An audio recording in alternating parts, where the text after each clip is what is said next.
Olá, Cláudia Pedralcena, nesse canal para família. E você, pai e mãe de filho especial, quer ter um filho obediente? A gente ajuda você a ter um filho obediente.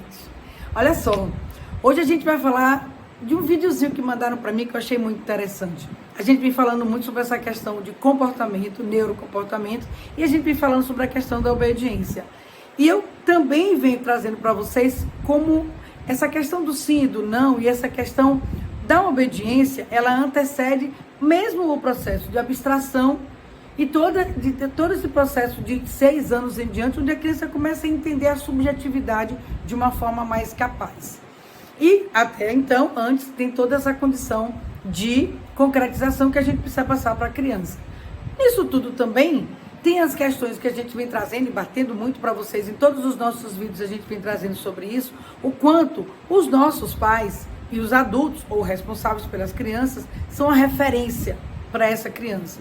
Como nós somos seres de relação, a gente, desde pequeno, precisa ter um processo. A gente precisa ter alguém com quem a gente se encontra, alguém com quem traz um espelhamento. Lembra dos neurônios espelhos? Então, eu preciso ter alguém em quem eu vou espelhar. Então, é muito importante a gente entender, nós, enquanto pais, a nossa relação com os nossos filhos. E quando eu recebi esse vídeo, eu achei muito interessante, bastante interessante. Ele está aqui, junto com a gente. E é muito engraçado quando a gente percebe que esse passarinho, ele fica atrás da minhoca. Perceba como ele fica atrás da minhoca. Olha como ele está com o bico aberto. É tão engraçado. Ele fica o tempo inteiro atrás da minhoca com o bico aberto. Mas por que ele está com esse bico aberto? Porque durante o começo, durante o início do processo de vida dele, ele recebe a comida na boca. A mãe chega lá, ele abre a boca e ela enfia e ele só engole. Quando ele encontra a minhoca, olha só como ele fica o tempo inteiro atrás da minhoca com a boca aberta. Na verdade, ele, de uma forma inocente, espera que a minhoca entre na boca. Ele espera que, de alguma forma, aquela comida que está andando, que ele reconhece, entre pela boca. Mas ele não sabe fazer e pegar. Ainda não sabe. Porque ele recebeu durante um período, eu não sei dizer quanto tempo ele tem, toda a alimentação pela boca. É muito interessante. Tem um outro filminho também que eu vou falar sobre ele, que ele traz mais coisas, elementos, que é Piper. Vocês podem estar acessando, que ele também tem uma partezinha de Piper, ele é lindo, em que ele tenta pegar a comida e não consegue, ele volta correndo pro ninho, já todo molhado, é muito engraçado, e ele chega lá, olha pra mãe e faz, e abre a boca. É muito interessante, eu vou trazer Piper também para vocês verem, que é muito engraçado, muito interessante. É um dos filminhos de bicho mais lindo que eu já vi. Mas o que eu quero trazer com tudo isso? Por que eu estou mostrando esse passarinho de boca aberta? Para vocês entenderem, quando a gente fala sobre que todo esse processo de entendimento, de sim e de não, e de como a gente um tempo inteiro, esse momento de transferência e de referência, é mais ou menos por aí. E de que os animais, porque como eu canso de dizer, nós também somos animais da raça humanoide, nós somos humanos, nós temos inteligência, nós nos diferimos dos animais exatamente porque a gente tem inteligência e capacidade de comunicação e de argumentação, inclusive, né? A gente fala. Então a gente tem uma série de situações que nos afastam da irracionalidade, não da questão animal, mas é da irracionalidade do animal. Mas nós temos referências também animais, porque a gente precisa fazer menção ao outro para que a gente possa crescer com essa referência. Então, quando a gente fala de que isso é o início de todo um processo de aprendizagem, aonde vai chegar esse bichinho? Ele vai chegar ao ponto de aprender a pegar os animais, né? Ele vai chegar ao ponto de saber que ele abre e fecha a boca para o bichinho comer, que ele de boca aberta só o bichinho não vai entrar. Ele vai chegar a esse ponto porque ele tem uma coisa chamada de instinto de preservação, como a gente também tem. E vai chegar a um ponto de que ele vai ficar com fome e ele vai ter que aprender de que ele tem que pegar. Então, aí naturalmente, mesmo de forma irracional, ele vai aprender que ele precisa fechar o bico para que o bichinho então possa pegar. Ele vai aprender a caçar. Tem uma coisa interessante que eu falei para minha sobrinha, né? Foi muito engraçado. Porque apareceu na janela da casa dela um ninho. E ela me falou, Dindinha, eu sou madrinha dela, né? Dindinha, tem um ninho bem na jardineira da minha janela. Aí eu, é mesmo? E tá cheio de ovinhos. Eu digo, ai, que massa. Eu digo, continue aproveitando e veja que vai nascer uns buguelinhos, que nasce uns buguelinhos, né? Bem feinho, tudo molhado e sem pena. E você vai ver que eles vão crescer dentro do ninho e as penas vão começar a aparecer. Aí eu perguntei para ela e pergunto para vocês. Você sabe como é que passarinho voa? Como é que ele aprende a voar? Ela não. Vocês acham que eles aprendem a voar como? É muito interessante também para a gente ver como a gente vem batendo essa questão de que a gente precisa pôr no mundo, deixar viver para renascer. Os animais trazem para a gente uma vivência e um entendimento muito grande de convívio. Como é que então passarinho voa? Pois eu vou contar para vocês. Passarinho voa porque a mãe passarinha, quando vê que eles já estão, de certa forma, prontos, todos empenados e já de pescocinho duro e que precisam sair para caçar, elas empurram do ninho. Olha o passarinho aqui, ela vai lá, ó, empurra e o passarinho... O que ele faz? Aí diz minha sobrinha, Dindinha, ele vai se estribuchar no chão. Pronto. Ele não vai precisar pensar. Ele tem que ter instinto. Então, naquele momento, o instinto vem e ele abre a asa e bate do mesmo jeito que a gente aprende a andar. Tem um momento que a gente vai precisar andar. E o passarinho caiu, ele bate a asa. Senão ele realmente se estribucha no chão. Aí qual foi a conclusão dela, né? Dia que ela chegou e olhou e fez, Dindinha, não tem passarinho no ninho. Ela só que também não tem passarinho no chão. Eu olhei, não tem nenhum passarinho morto e, procurei saber, também não foi achado nenhum cadáver. E o que aconteceu com o passarinho? Então ele voou. Paralelo a isso, vejam só. Do mesmo jeito que o passarinho bateu asa e voou, a gente também aprende a andar.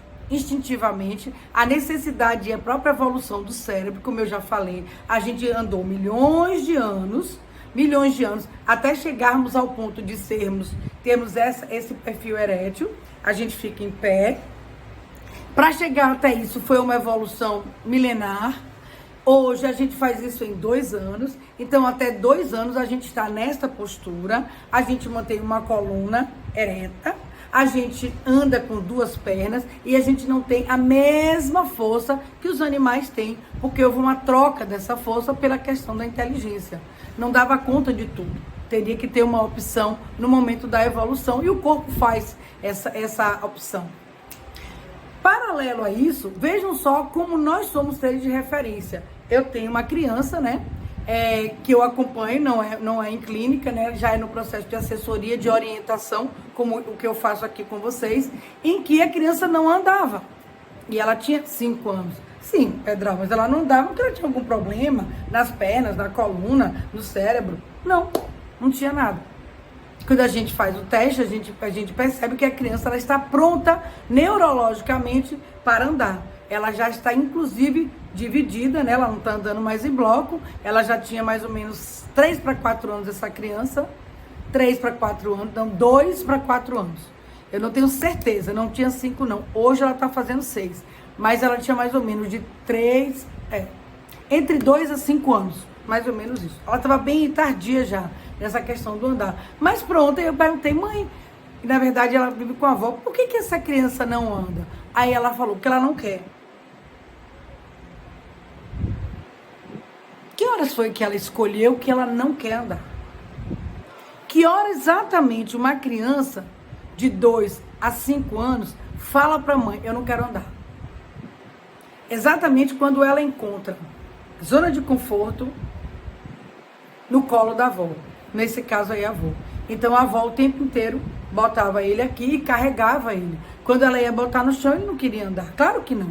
Primeiro, porque ele não tinha experiência. Segundo, porque ele não conseguiu amadurecer.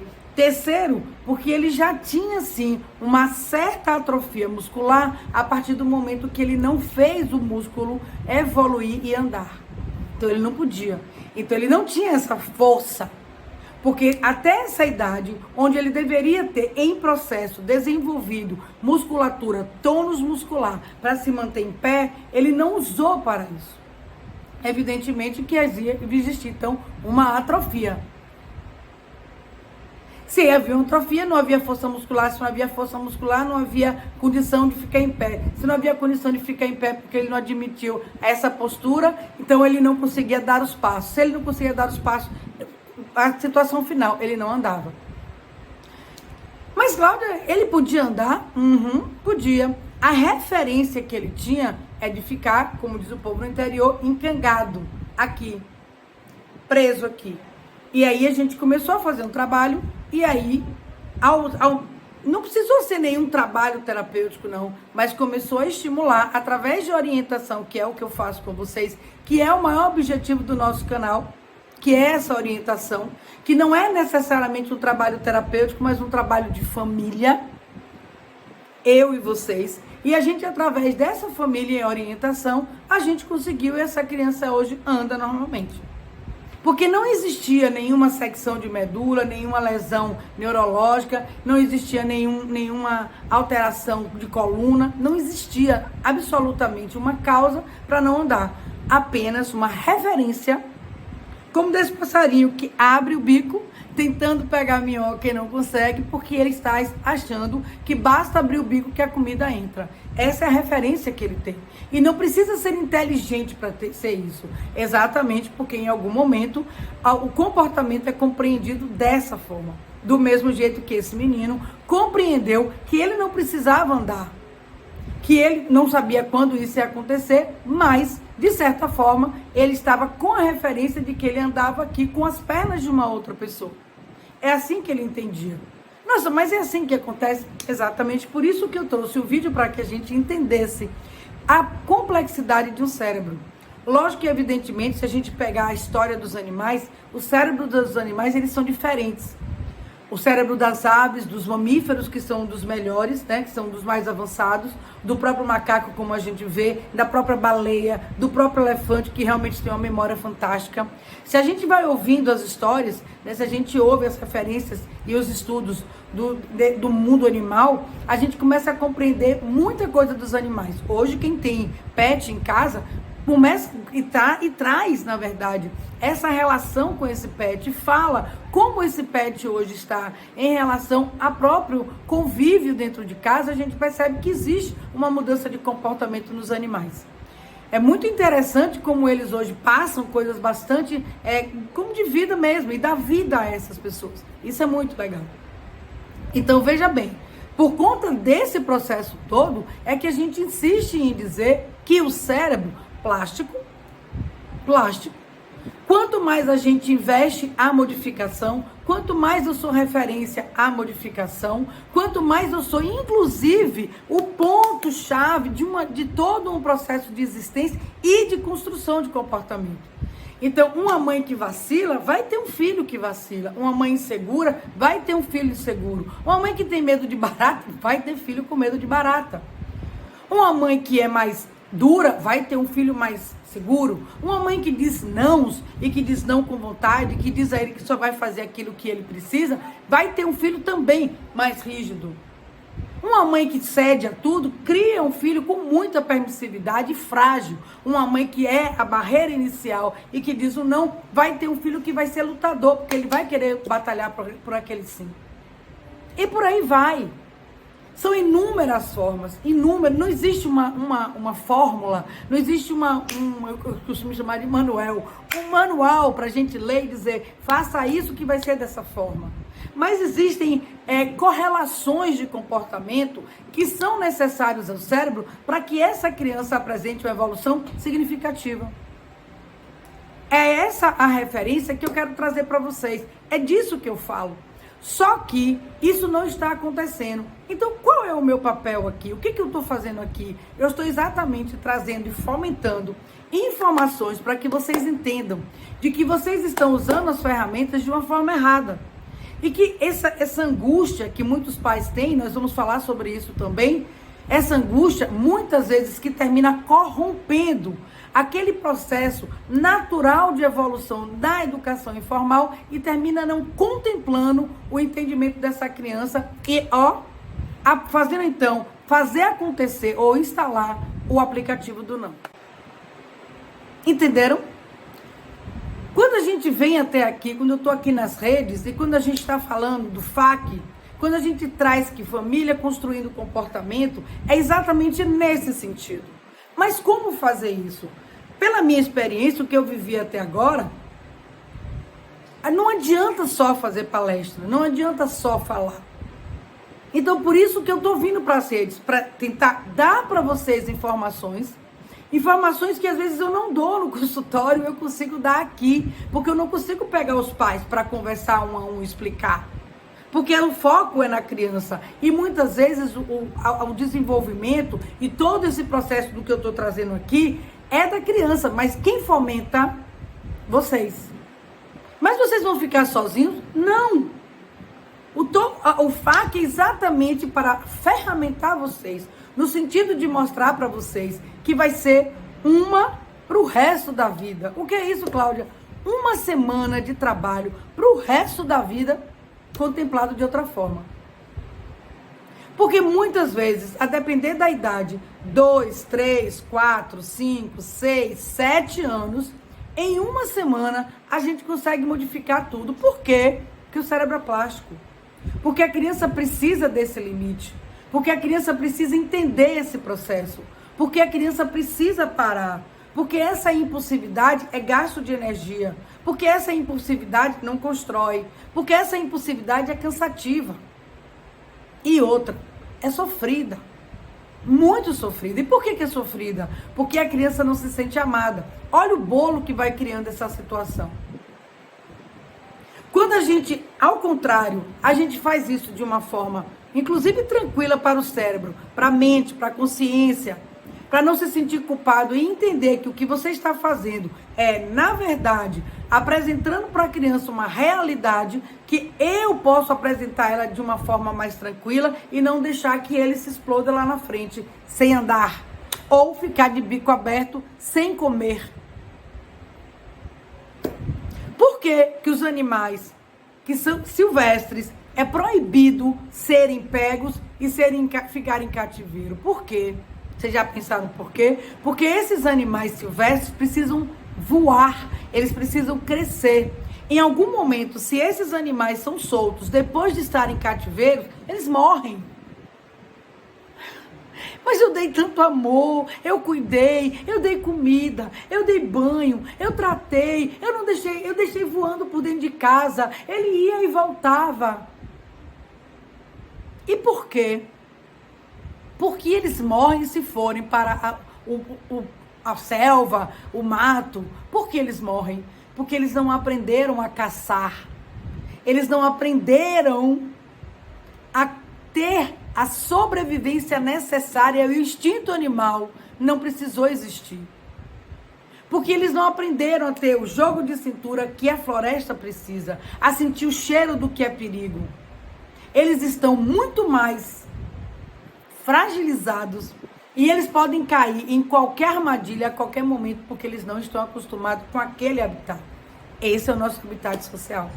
A escola, a casa dos amigos, o parquinho, o shopping, o cinema, a praia, qualquer lugar que eu vou.